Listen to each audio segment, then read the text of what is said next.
everyone, here we are for our live preview of Assassin's Creed Shadows. I played the game for 5 or 6 hours roughly with a session with Ubisoft that they set it up. I do want to say a couple things before we get going. I played this remotely, basically via the cloud. So it was being played on a high-end PC at Ubisoft headquarters, and I was playing it through the internet, so to speak. Because of that, when we get to talking about gameplay and gameplay responsiveness, I'm not going to really comment on that because I don't think that it's fair. Also, as far as what we got to play, I got to play the prologue, which I don't think I can say how long it was, but I got to play the prologue. We can't show you any of that. They didn't give us any footage of that. But then we jumped forward into the open world, and I got to spend the bulk of my time, 5 hours roughly, in the open world, pretty much doing whatever I wanted to, playing as any character that I wanted to as well. Just so you know, that's how much I played. Ubisoft sent us all the footage that you're going to see during this preview. It was me playing, but they recorded the footage at their headquarters and then sent me the footage later via FTP. So all the footage that you're seeing is actually me playing via the cloud, so to speak. And then exactly what I was doing is what you're going to get to see. So I personally have been reviewing and playing every Assassin's Creed. In fact, I have reviewed every Assassin's Creed since the first one. Game trailers pretty much launched around the first Assassin's Creed. It was one of those games that kind of galvanized game trailers because for whatever reason, people were all over the trailers for that game. So I would consider myself an Assassin's Creed expert, but the good news is I'm sitting next to someone who I absolutely consider an Assassin's Creed expert, and that, of course, is Matt Kyle. Matt, I don't know if anybody that I know knows more about Assassin's Creed than you. Oh, yeah. Do you know anyone who knows more than you do? I do, but they worked on the games. Yeah. So anyway, I think you have a pretty good team here to talk about the new Assassin's Creed. Now, unfortunately, Matt hasn't played it, but I know you're going to be able to ask me a bunch of awesome questions that are going to bring some things out that I maybe even just completely forgot about talking about. So let's start out with the plot of the game. Everybody knows already that you play as two different characters. You play as Yasuke and Naoe. Yasuke is the brute. He's the samurai. Naoe is the ninja. First thing I'm going to say is that there's only one assassin among those two, and that is Naoe. So Yosuke is not an assassin. He's a samurai. And so Naoe is sort of the only one who gets the Assassin's Creed accoutrement. So she's the one who gets the hidden blade. She's the one who's ultimately trying to solve the mystery. Here's how the game kicks off. It ultimately starts with Yasuke. He's going to meet Nobunaga with a group of slave traders who found him floating in the ocean. For whatever reason, they decided to bring him ashore for this meeting with Nobunaga. So they get there. According to Nobunaga's generals, he's never seen a black man before. So they go in to meet with Nobunaga, and very quickly, he shows that he doesn't care about the slave traders, he cares about Yasuke. And long story short, he decides to keep Yasuke as part of his army, and then it jumps like 6 months from then, and Yasuke has basically become the most badass dude in his army and his confidant. Cut to Naoe. Naoe's story, and it does literally just cut. Her story starts in her village. She's in a ninja village. Like, I guess that's where ninjas live. They always live in a village. From a village. And until it burns to the ground. And that is exactly what happens. So it starts, she's in her village. How did I know? It's being invaded, and her village is being burned down. She escapes on a horse and runs away, basically. She gets a little bit away from the village. She runs into her father. And her father, you can tell, is like, dude, this shit's hitting the fan. Like, this is bad. Finally, we are true ninjas. Our village is burned down. Yep. And so he, at that moment, gives her the hidden blade. She doesn't even know what it is. So he's an assassin. He is, yeah. He gives her the hidden blade. Maybe you can't talk about it. Do we get to find out how the assassins got to Japan? I can't say that. Okay. I can't talk about it. So he gives her the hidden blade, and he tells her, he's like, hey, there's this cave like a mile or two away from here that I have hidden from you your entire life, and I should have told you all this stuff. I haven't. It's a big mistake that I made. Anyway, you need to go to this cave. You need to take the hidden blade. The hidden blade will get you into this cave, and there's a box in there. You need to get the box and get it out of there. Don't open it. Don't show it to anybody. Don't give it to anybody. Just go in and get the box and come back. And she's like, okay. She gets on, the horse rides away, finds the cave, goes into the cave, has the assassin's logo on the stone that's blocking the cave. First assassins since Syndicate. Yeah. So she uses the hidden blade to get into the cave. She goes in, she finds the box, she's about to leave, and a samurai shows up, beats the snot out of her, and takes the box. And that is basically what sets the whole plot in motion. The bulk of the game is the box. Everybody wants the box. You don't know what's in the box. Bet it's a piece of Eden. I don't know. It's an apple. They didn't say what's in the box. It's a Magic Tech wishing device. It could be all of the above. That we once above. fist fought a pope over because we're so historically accurate that we're all very upset that there's watermelons now. Yeah. So anyway, the samurai takes the box and leaves with it. And then the whole game becomes trying to track the box back down, basically.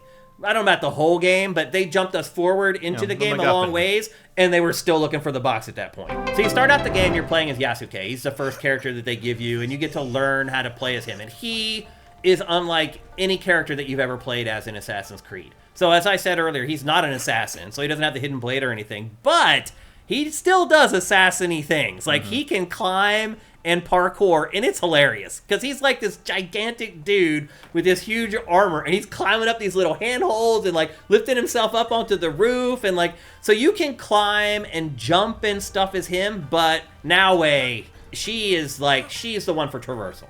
Like, you are brute force with this guy, and you can do some cool stuff. So, because he's big, you can just shoulder charge through doors. Not all of them, but most of them. You can just start running, and he just automatically lowers his shoulder and just bursts through doors, which feels really good and is really cool. He can also use that same move to knock enemies down or to take weapons away from enemies. Obviously, he also has all the heavy weapons. He's very gory to play as. Like, literally, it's just people getting their heads smashed off or decapitated just left and right. And so he's very much a mood to play as. But it's also very funny and cute to see him try to parkour. Like, and also I should add, no matter which character you play as, much just like Dynasty Warriors Origins, you squeeze the right trigger and it pulls up a menu of 4 face buttons that you can use to pull off your special abilities. And what I found is that most of the differences between the two characters are shown off there in those special abilities. They all can kind of do basically the same thing, but like Naoe, you don't really realize she's a ninja until you start using like her special abilities that are in that menu that pull up on that like that face button menu. So she can do some things that he can't do in traversal wise for sure. So she has a grapple hook. The thing about the grapple hook, though, is that you can't just use it wherever you want. You have to wait for an icon to pop up on like a rooftop or whatever, and then you can fire it. And then once it's latched on, you can slide up the rope, you can slide down the rope, you can swing back and forth, you can just slide up and just climb up on the thing if you want to.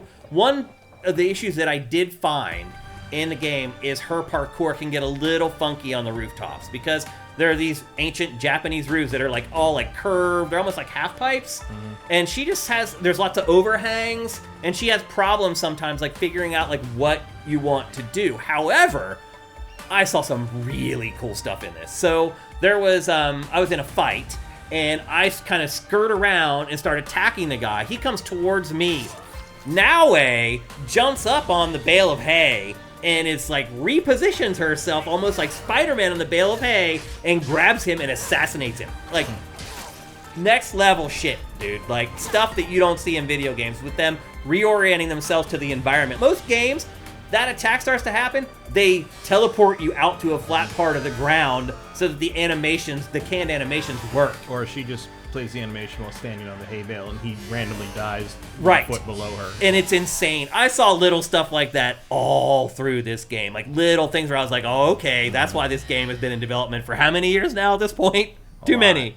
Yeah. And apparently I think there were people saying, was it IGN? I can't remember who. They said the build was from November. Wow. So it would be even more polished by the time it comes out in March. So like I said, some parkour issues with her, but also some really, really cool stuff that she's doing as a ninja. And then the other stuff, like she really is like completely different because she can, so there's an element of Splinter Cell to this game where if she's in the shadow, she can literally be almost right next to an enemy and they won't see her as long as she's like laying prone on the ground or whatever. But there's also a time before glasses. Yeah, exactly. There is an element of this though where you're throwing like her knives at lights to take the lights out and creating like a pathway of darkness through the level that you can sneak through.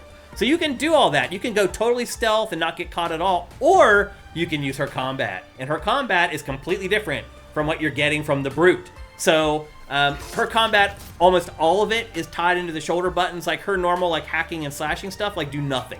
Like basically you use that to like distract the enemies and then get away. So there is a little bit of like retreating when you play as Naue, and that you have to be smart because if you take on like big time enemies, she can't handle it unless you're very sneaky about it and assassinating people.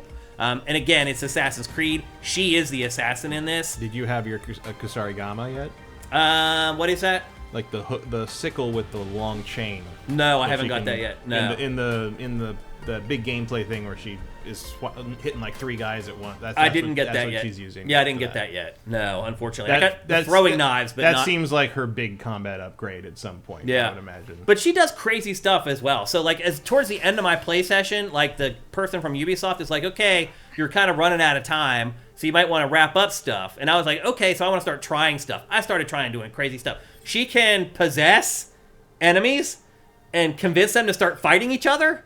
Like, she has the ability to do, like, mental mind tricks on enemies. And, like, and you can just sit back and just watch them fight. And who needs a berserk dart when you can just... Seriously. Professor X them. Yeah, she has, like, some kind of a special... I don't know if it's a mind trick or something like that. I just found it on the right trigger. I squeezed right trigger. I'm like, what's that icon? I tapped it. And next thing I knew, all these enemies started fighting each other. I was like, oh, okay. Like, there's some cool stuff in this game for sure. It also has...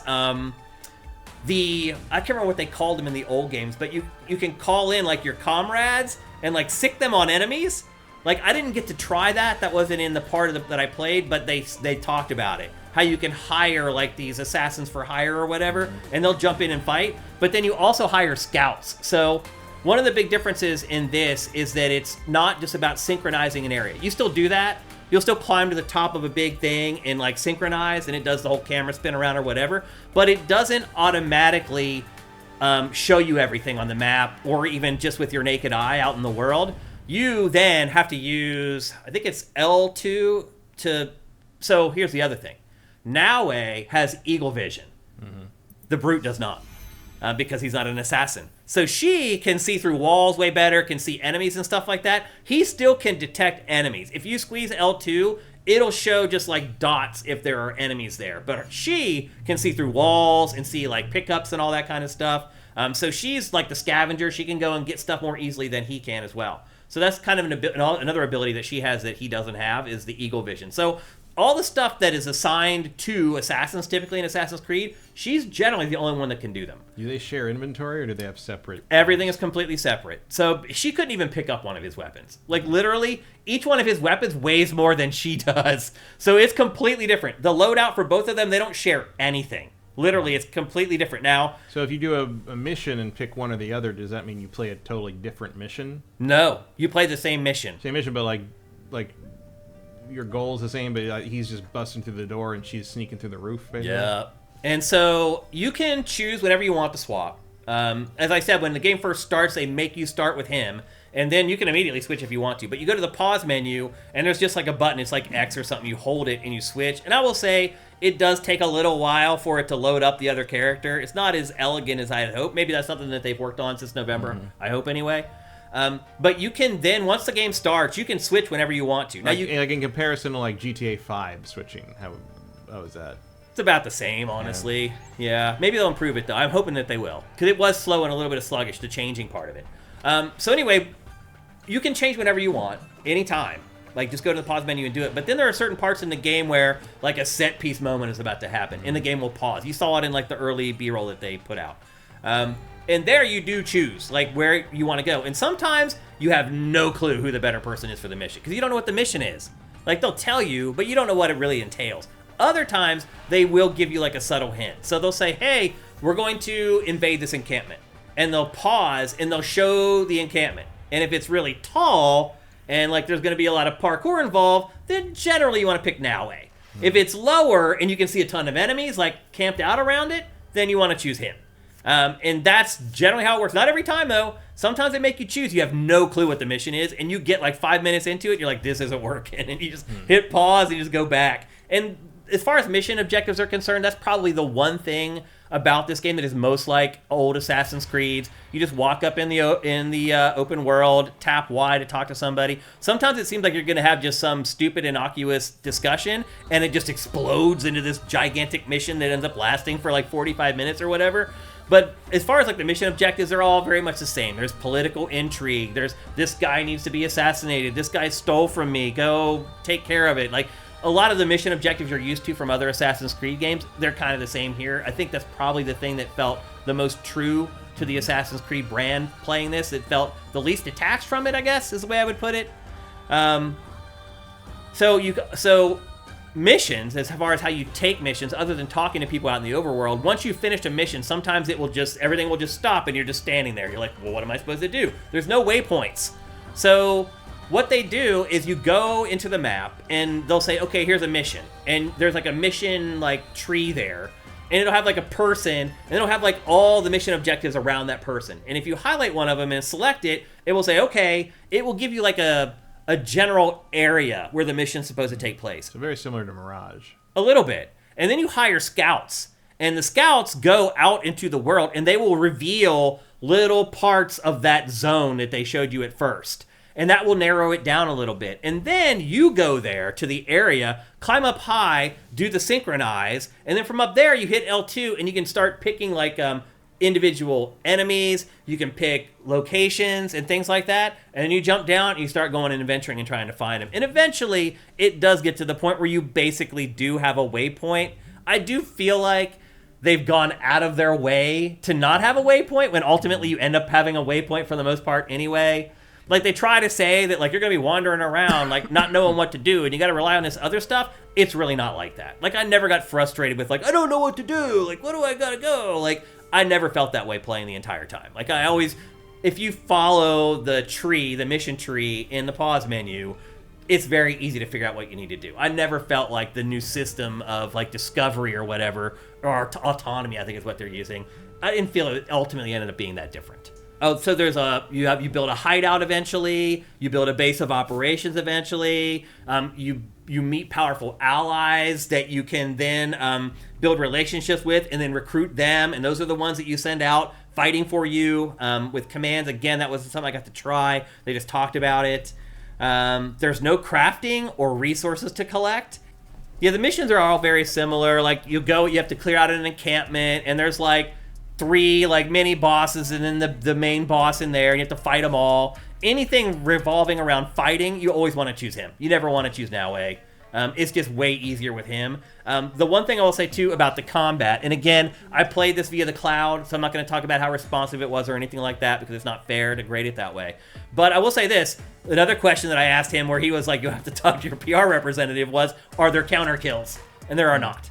I never found a counter kill. So there are advantages to blocking and rolling away at the right time. Like, if you do it, it slows down time. You can jump in and do a bunch of damage, but there's never that like move where you spin around and then come up and like jam a knife up in their chin and kill them instantly. Like, that's not there. You have to fight all the enemies in this to the death. There's no like instant kills or anything like that, which to me is good. Counter kills, I feel like, ruin the combat in a lot of Assassin's Creed games, and it's not in this one, which is good. But the mission objectives, a lot of them are just go to this encampment, kill everybody. Well, they send you there because you need to find something.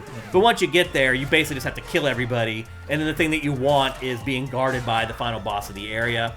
There's other ones where it's like, go into this encampment and find all the incense in the encampment or whatever. And like, you basically have to like use your eagle vision if you're playing as Naue to find the scent and then find the building that it's in and then go in and get it. One thing I will say too is that I was trying to play this as like, kill everybody. And it got hard at points and I died a couple of times. And he chimed in and he's like, just grab the stuff and run. It was very funny playing an Assassin's Creed game with someone from Ubisoft, because all these things that I've been doing in these games where I thought I was like cheesing it and not playing it the way it was supposed to be played, he's telling me to do it. He's like, no. He's like, don't fight all these guys. Just grab the thing and run away and then get out of here. And I'm like, okay. And so like, if I would start getting stuck and trying to fight too many enemies, he's like, you don't need to kill all these guys. Like, just do what you need to do and then leave. Especially as Naue, it's a lot easier because you're faster and more nimble and you can climb more easily. It's easier to get away and hide. So there's a little bit of that as well. Visually, game looks awesome. You've been watching the B-roll, and obviously the B-roll is only in 1080p, which is a little disappointing, but they have to send huge files. I understand why. At least it's at a decent bit rate. The facial animation in this game is incredible. The character models are incredible. There was one scene where it was raining, and it literally looked photorealistic. I literally had to, like, blink and do a double take. It looks that freaking good. The worlds, everything. The weather, like, the times that the seasons change, and as the seasons change, like, the foliage changes. So, like, some areas where you used to have tall grass where you could hide in the grass, you go there in the wintertime, the tall grass is gone. And so now it's probably not a good idea to use Naue there. It's probably a better idea to use the Brute. So it's like all this stuff just ties. It is just a gorgeous, gorgeous game. You can totally tell it was only built for next gen. There's no PS4 or Xbox One versions of this game. It is gory AF. Every 5 minutes, heads getting chopped off, blood spewing, limbs getting chopped off. It is, I mean, it's right up there with Ninja Gaiden 2 Black, that I just played. But again, Naue is more designed for like sneaking and subterfuge, but she can still be pretty evil if in the right hands. So the one thing I will say though is that it could use more finishing kills. So after I played it for 6 hours, I had seen the same kind of decapitation scene like 40 times or whatever. It could probably use more of those. Maybe the final build has more of that stuff. I don't know. Audio. Steady. They will be watching.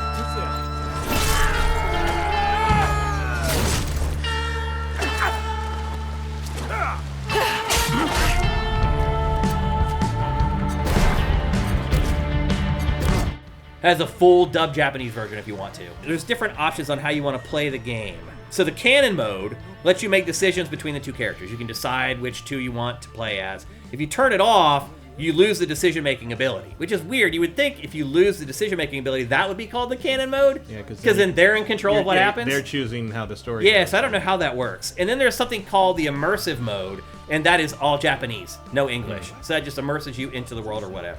Music is incredible. The soundtrack's already up on YouTube. Like, all the songs from it are up there. They're incredible. I've been playing some of it during this preview. You got a good chance to hear it. I think it's absolutely incredible. I wasn't able to check out surround sound because I was playing it on my PC, so I only got to hear it in stereo sound, so I don't know how the surround sound is. Gameplay-wise, the control scheme works for both of them. The right shoulder buttons are the light and heavy attacks. You parry with the LB on Xbox. I played this with an Xbox controller. And you roll with the B button. And again, parrying or rolling perfectly in time will open up the enemy. It will slow them down and give you an opening. You hold R2 and you hit Y to break guard or to do his crazy dash attack that knocks enemies down or takes their weapons away. And then you just have to sprint through doors to bust the doors down. You have to do anything special to do that stuff. You can hold A, and that will help you. That will have you follow another character for walk and talk. And there are plenty of those. No surprise there. So here's the cool thing: she does have problems like navigating, but she also does really cool stuff. So let's say you're on a roof and there's like a wire in between two buildings, and you want to jump down on the wire. She won't just jump down on the wire. She'll do like a crazy flip and land on the wire, or like a side flip and land on the wire. Like, she just does like impromptu, context-sensitive acrobatics like all the time. I'm trying to figure out which character I like better, and I think it is Naue. Mm-hmm. It's just she has so much more character to her character in the way she plays, I think. So I guess I would lean that way.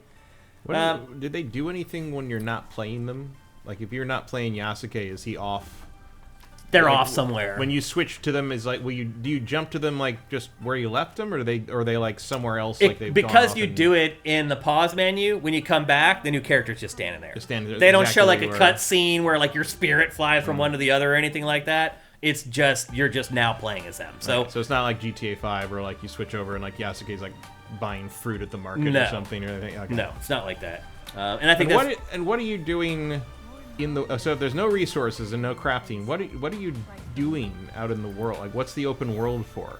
You're just accomplishing missions, just going out and missions. Yeah, and you bump into people out in the open world that you're just like, who the hell is this guy? And you talk to him, and like next thing you know, you're in this mission that lasts for like 45 minutes. Like, there's plenty of stuff to do out in the open world for sure. And again, because of the weather and the change of seasons and things like that, the open world never stays the same. It's always evolving as time goes on. So you go to an area, it may look completely different from the first time that you were there. And again, like I talked about earlier with like the foliage not providing cover anymore, it actually affects the gameplay in a lot of ways, which is pretty cool. They also gave us a look at the Animus Hub, which was formerly called Assassin's Creed Infinity. Now it's called the Animus Hub. We got to fiddle around with that a little bit. And it literally is just a menu of Assassin's Creed games. And I've played them all. And since I've been synced to Uplay all this time, like, my Animus Hub had every Assassin's Creed game that I had played. Now, they wouldn't launch. Like, if you tapped it, they wasn't working yet. But it did show the games that I had played. And then when I got to Assassin's Creed Shadows, I hit tap, and it sent me off there. But there's other stuff involving the Animus Hub. Like, there's cinematics and, like, a story that plays out in the Animus Hub. and I don't think I'm allowed to talk about too much of that stuff, but it's not just a menu, I think I'm allowed to say. It's definitely more involved, and I don't know how they're going to evolve it as future games come out, or, you know, how it's going to work even, you know, as far as like firing off the games that you've already played, because you're obviously going to have them downloaded to your hard drive or whatever. It's not going to work that way. So we got a glimpse at it. It's more intriguing than I thought it was going to be, but it's also not a game. Like, there are cinematics and things like that move the plot forward, and most of it seems to focus on present day stuff. So that may end up becoming the vehicle where they handle a lot of the present day storytelling. I don't know. They didn't want to talk about it that much. They showed us a video about it, basically, and said, don't record this video. So anyway, that's kind of how the Animus Hub works. But otherwise, like, those are kind of the big tenets of the stuff that I checked out. Do you have any other questions about it? I don't think so. I mean, it sounds like just elaboration mostly on what they showed in that gameplay trailer last year. Yeah. I think the one thing I would say that maybe... Does he have a horse? The horses can swim. So I was on a horse, and like the waypoint was telling me to go across this lake, and I stopped. And I sat there for a second, and I'm like, can my horse swim? And I said that to myself, and the guy from Ubisoft goes, try it. So I just stepped in, and sure enough, my horse swam all the way across that freaking lake, which is pretty freaking cool. And the horse has its own, you know, you get different horses, and the horse levels up, and blah, blah, blah. Like, I didn't really talk about, like, a lot of, like, the leveling up, because there really wasn't much of it in what I saw, honestly. Like, we played the prologue, and then they warped us ahead to the open world, and, like, they were already kitted out with, like, all their weapons and all their abilities, basically. So that was one part I didn't really get to check out, is, like, the progression. Like, how often are you getting new weapons? How, you know, do you have to use one weapon for a while, and you get another one? All that stuff is still a mystery to me. I didn't really get to check that part of it out, unfortunately. So anyway, I guess after playing 5 or 6 hours of Assassin's Creed Shadows and now talking about it here on our Game Face preview, I am very excited for Assassin's Creed Shadows. In fact, my hype level for that game went from like a 6 to like a 9.5. I'm not saying that's what I think it's going to score. I'm just really, really excited to be able to check out a lot more of the game. The game does look gigantic. There's no way of knowing right now just how big it is, but some of the things that were said to me by Ubisoft reps made it seem like what I saw was just a very small slice of what's to come. I'll just say this, I drafted it on my fantasy team. I was very nervous about it. I'm not nervous about it anymore. So if you guys were hoping that Assassin's Creed Shadows is going to be something worth checking out, I think you're going to be pretty happy.